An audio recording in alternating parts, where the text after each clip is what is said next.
Hello students, welcome back. We are starting with our new chapter, that is chapter number 2, Sexual Reproduction in Flowering Plants.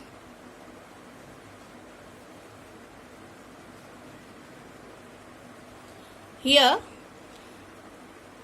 we will talk about only the flowering plants, means we will talk about how reproduction takes place in a angiospermic plant.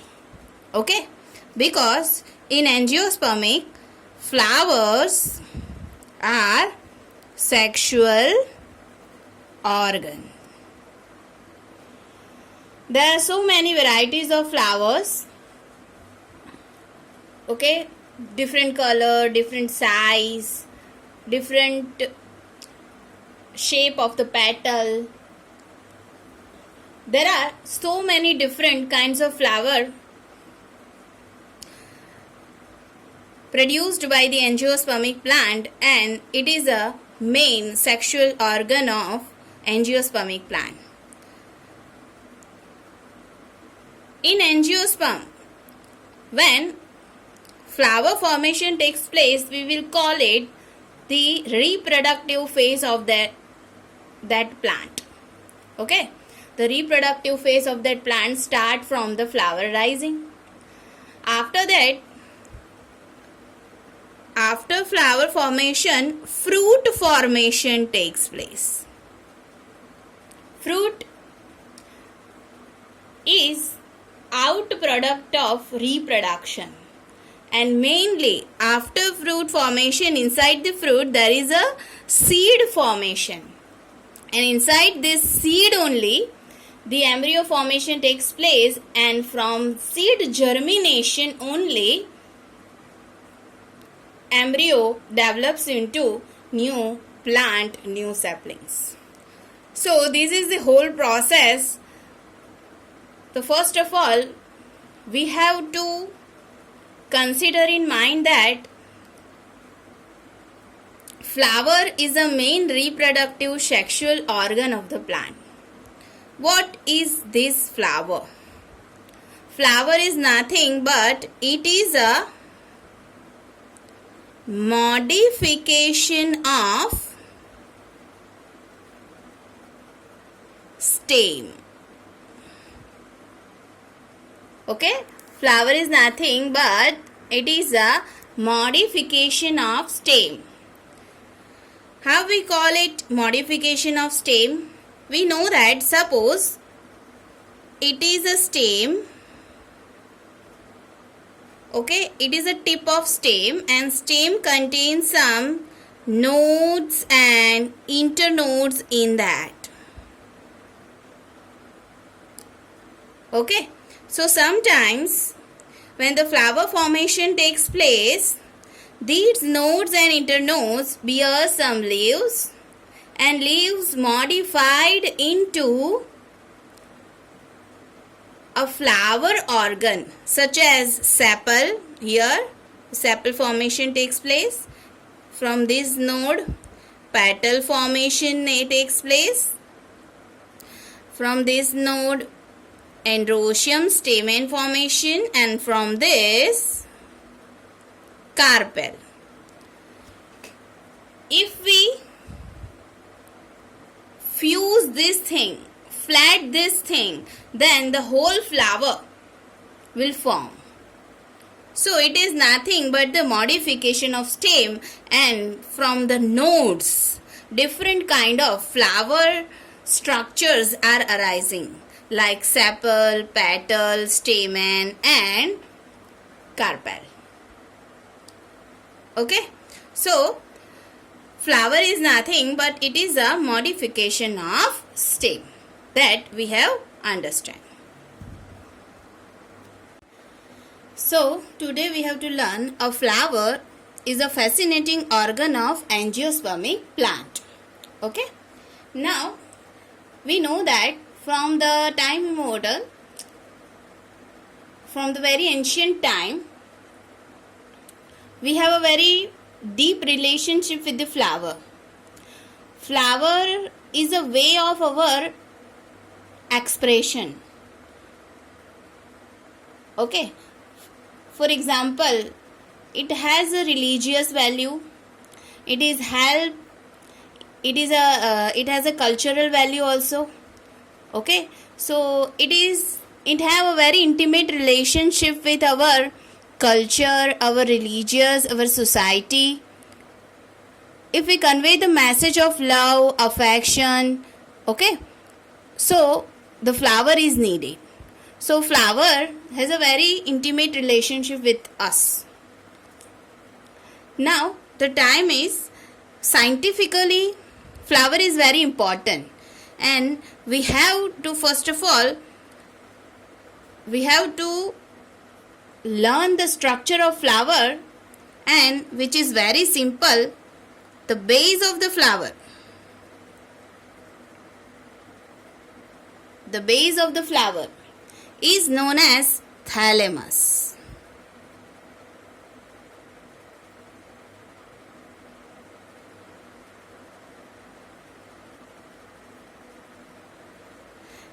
The base of the flower is known as thalamus or receptacle.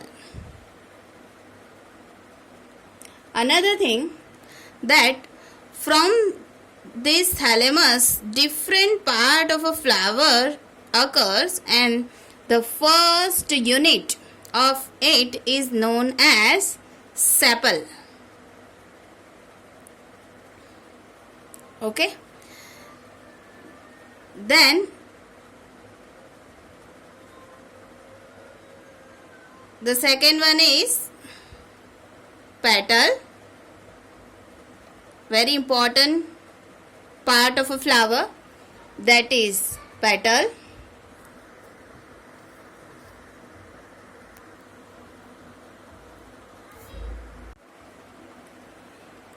So the first is a sepal.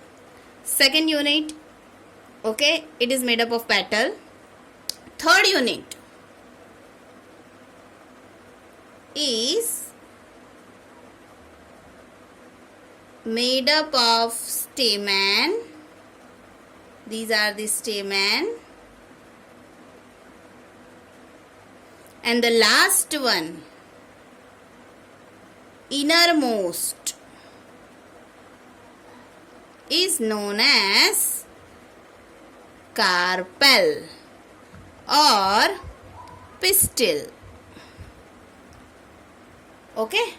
So it is a structure of flower, but here we have to learn this structure with a spatial whorl. Okay. The number of a sepal, the number of a petal, stamen, carpel, everything is different in a different kind of angiospermic plant. But basic structure in a flower, there should be a 4 organs. Okay. Sepal unit, petal, stamen and carpel or a pistil. The thing is, if you are talking about one structure, it is known as sepal. But if you are talking about the whole sepal, okay, every sepal in a one flower, you will tell it, you will known as a whorl, and it is called calyx. Okay, so we'll write down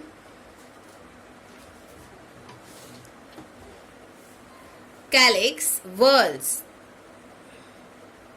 Whorls of a flower, there are mainly 4 whorls. Okay, there are mainly 4 whorls. First one is, we will go out to inside. Okay, we can go through inside to outside, but for better understanding, we will go from out to in. First whorl is known as calyx, and a unit of a calyx is known as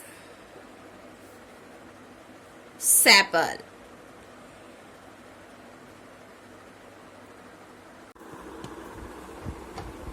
So, corolla, unit of a corolla is known as petal.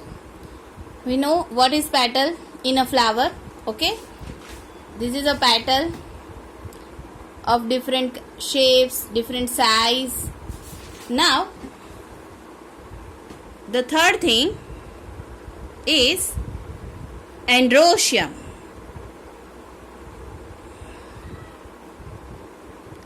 Unit of a androecium means a male part of flower is known as stamen, that we know very well. Unit of a flower is known as stamen. And after that, the fourth one is gynoecium. Unit of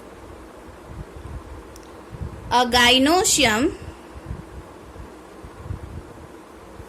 is known as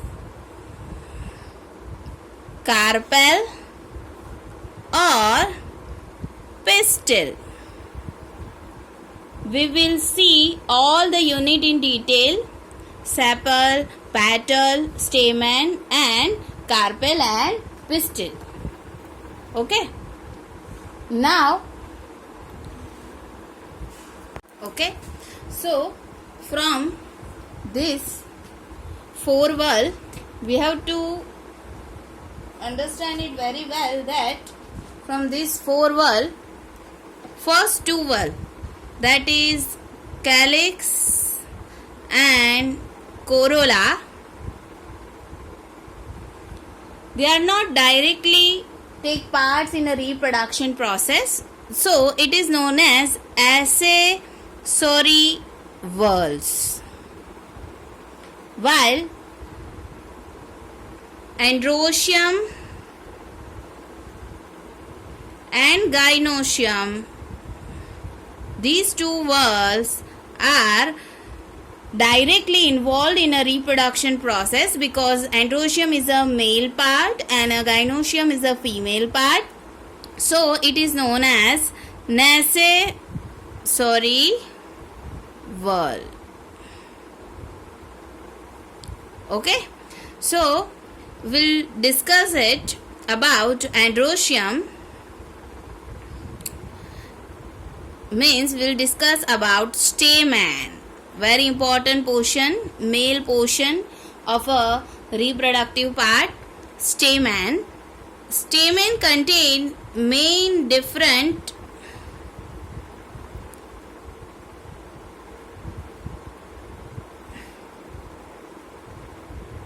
three portion.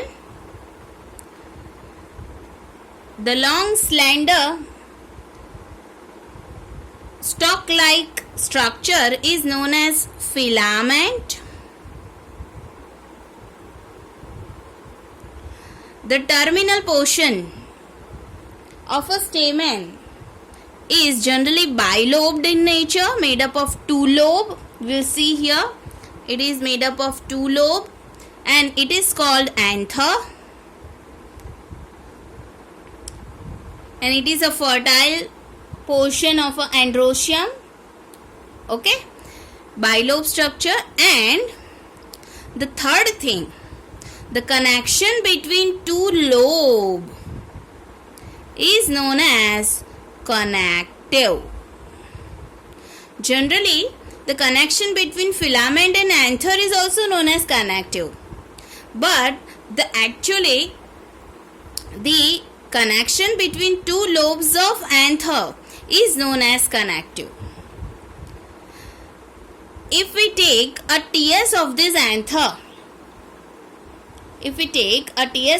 anther, we will see the structure like this.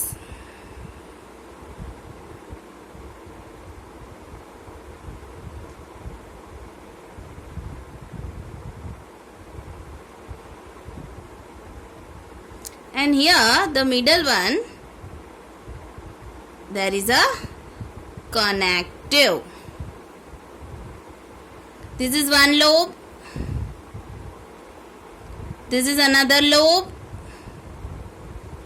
And in every lobe there is a, if it is a mature anther, there is a pollen sac. And here inside the pollen sac, pollen grain develop. And after the dehiscence of anther, pollen grains come out from the anther, and inside the pollen grain there are a male gamete who fertilize the egg and form zygote and embryo. That we'll talk later. But this is the structure of stamen. Sometimes a stamen is not made up of lobe. Different numbers, two lobe. It is not bilobed sometimes. But generally it is bilobed, made up of two lobe. It is one lobe, it is second. In middle one there is a connective. Each lobe contain a two pollen sac. It is, we are talking about mature anther, so pollen sac is there. But in immature one, okay, we will call it microsporangium. That we will talk about later. Okay, so it is a structure of stamen. Connection with the thalamus is a filament, which is a sterile portion. Anther, which is a fertile portion. Fertile, how it is fertile? Because it contains pollen grain, and pollen grain has male gamete. Okay, so this is a structure of stamen. Now we'll see the detailed structure of anther. Beneath this epidermis, there is a radially arranged cell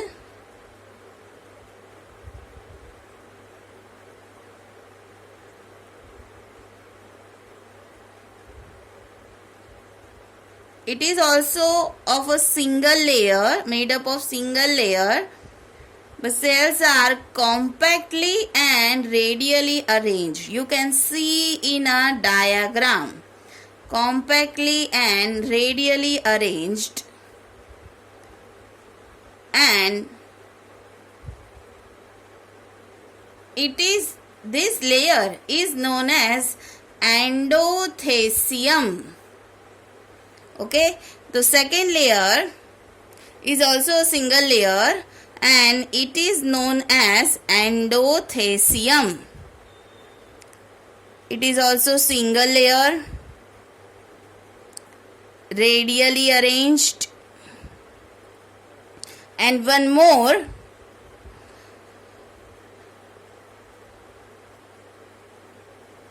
very important thing in endothecium is there is a callose band present in it.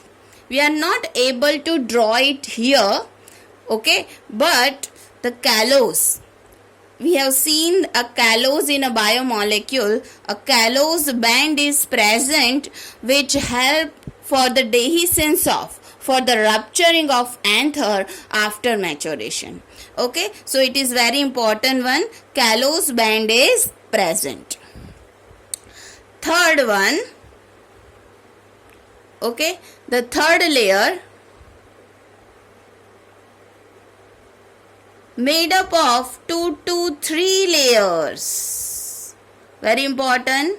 The third type of layer made up of 2 to 3 layers. It is spherical in shape.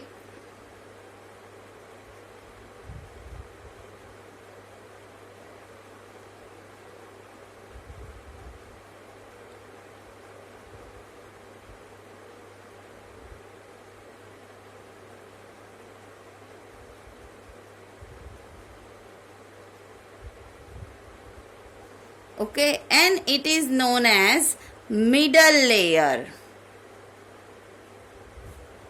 Okay, it is known as middle layer.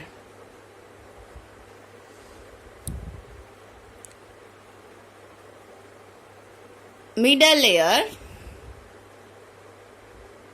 made up of 3 to 4 layer spherical cells, spherical parenchymal cells. Okay, middle layer. So these 3 layer, epidermis, beneath this endodermis, and beneath this middle layer, these 3 layers are very important in a dehiscence of rupturing of this anther after maturation to release the pollen grains. Okay, we said it there are 4 type of layer. So which is the fourth one? Fourth and a very important one is called tapetum layer.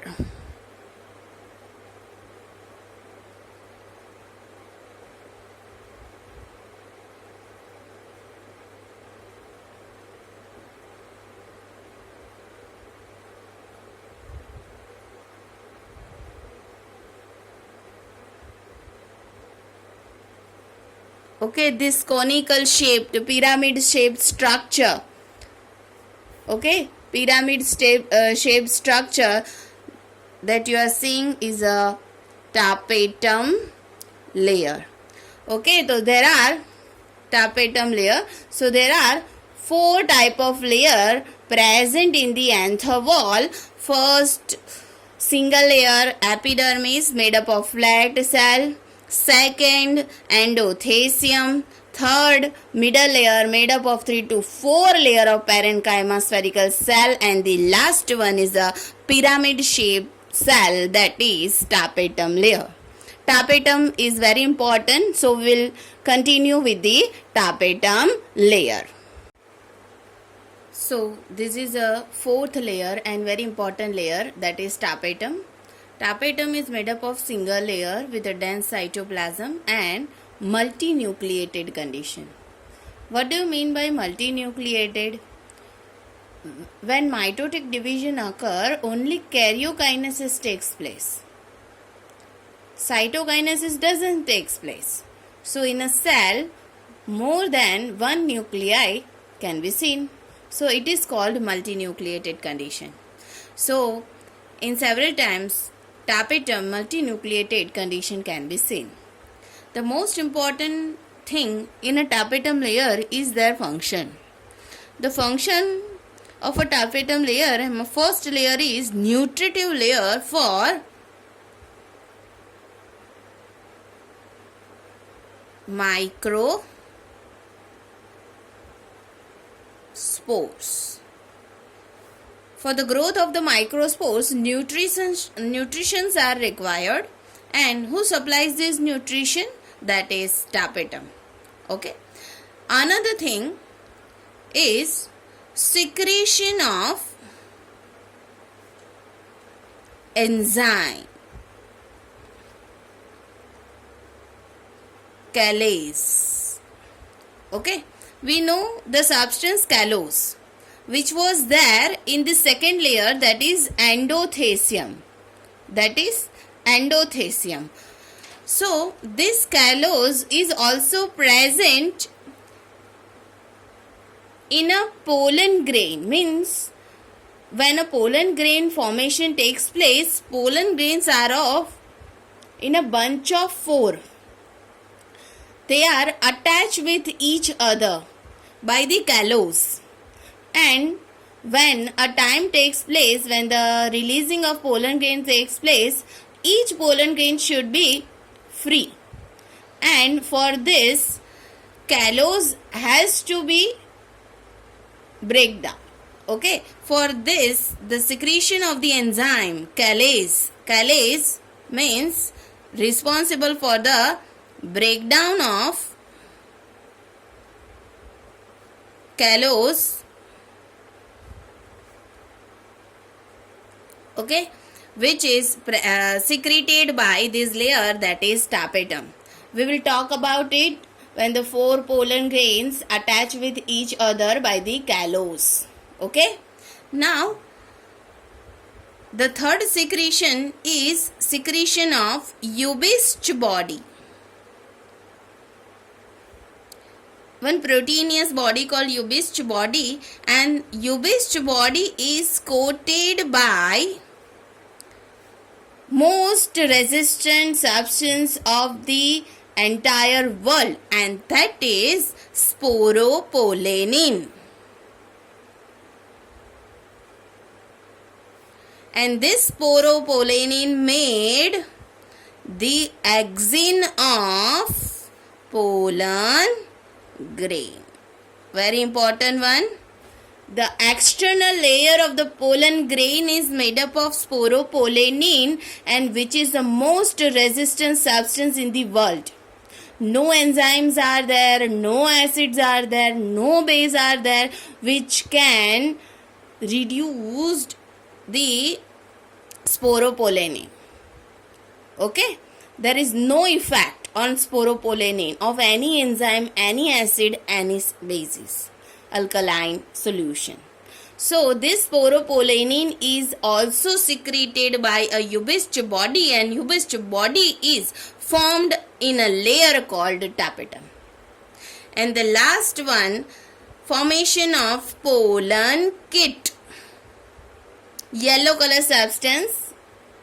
Okay, the pollen kit is not secreted in all the types of anther, but especially if you know the flower called hibiscus, China rose. Okay, if your skin touches this flower, then the yellow powdery structure attached with your skin is nothing but the pollen kit. Okay, so the pollen kit, for the secretion of pollen kit also a tapetum is responsible. A very important layer, that is tapetum. So we have done with the tapetum. Another important thing among this four layer, the first three layer, that is epidermis, endothecium and middle layer, help anther to dehiscence, and this is a site of dehiscence.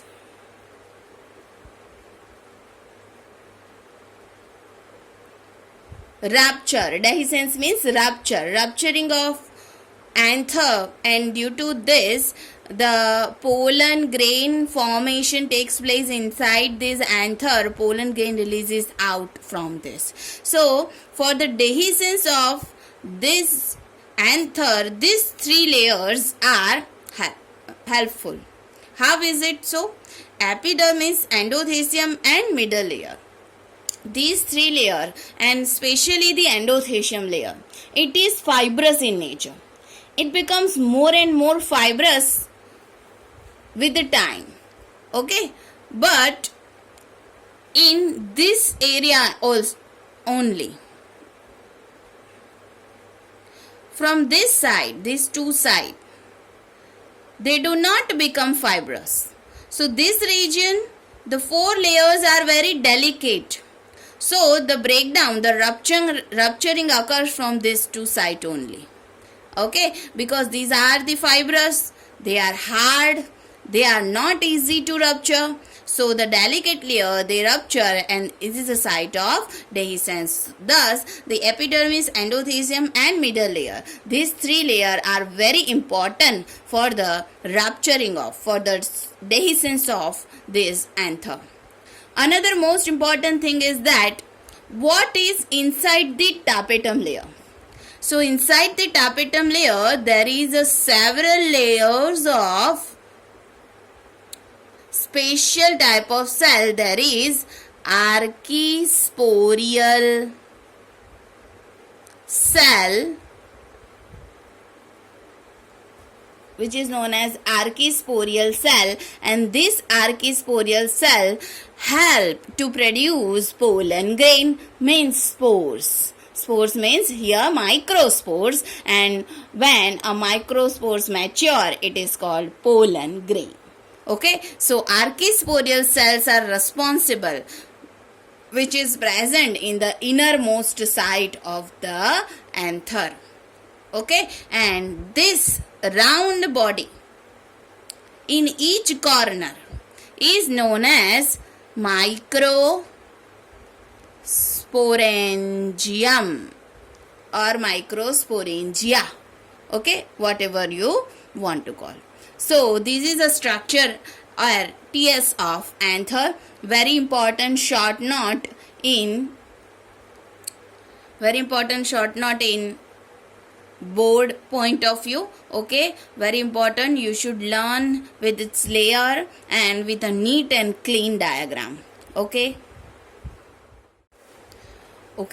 so we have completed with the structure of a anther. Now a very important process of this reproduction in pre-fertilization phase, we know that gamete formation takes place, and we are studying the male part of the flower, means male gametes should be produced here, and the male gametes are known as microspores, that is pollen grain, and the formation of microspores are known as microsporogenesis. The process, a very important process, is known as microsporogenesis.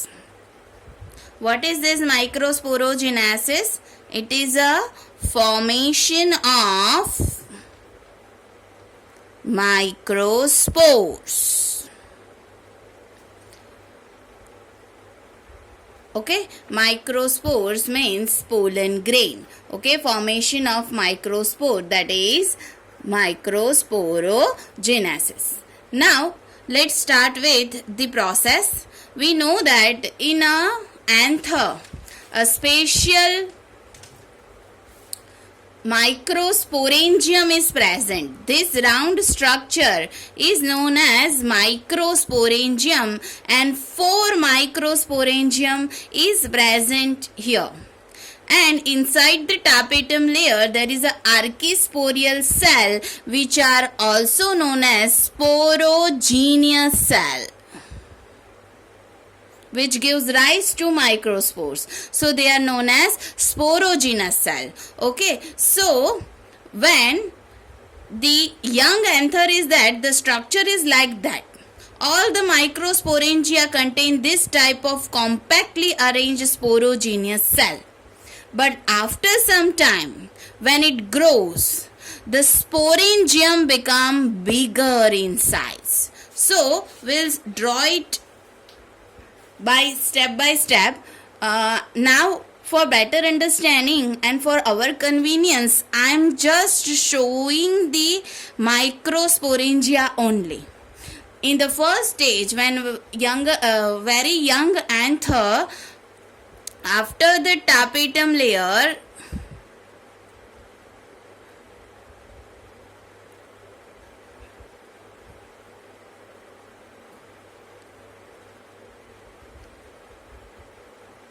the sporagenous tissues are very compactly arranged. There are no space in between.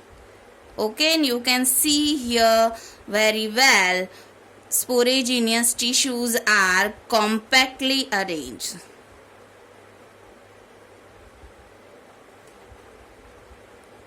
After some time, the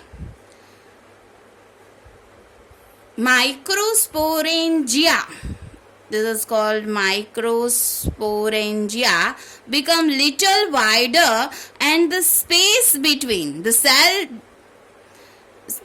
remains the same size, but the space develop in between, because the size of the microsporangia get enlarged.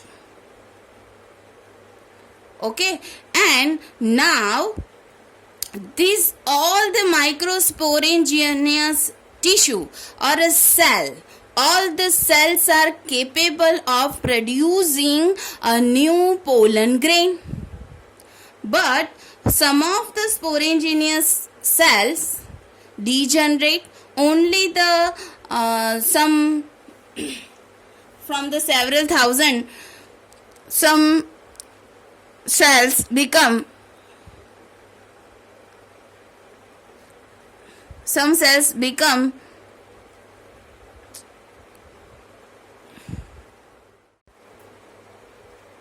only some cell of this porogenous tissue produces a pollen grain.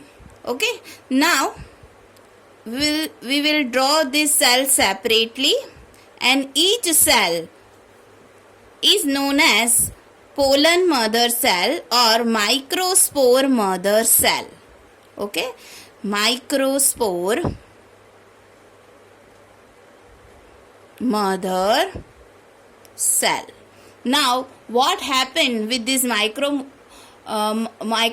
mother cell, that we will see. Suppose this is a MMC. Here MMC undergoes meiosis. Okay, and 4 cell means microspore tetrad formation takes place. We know that from one meiosis, okay, 4 cells produces. So that's why it is known as tetrads. So from microspore mother cell, microspores are produced, but they are in 4 number and clustered of 4. So that's why it is known as microspore tetrad. One very important thing, MMC is a diploid cell, and after that when a microspore tetrad produce, each microspores are haploid in nature. Okay, how this arrangement of tetrad is there?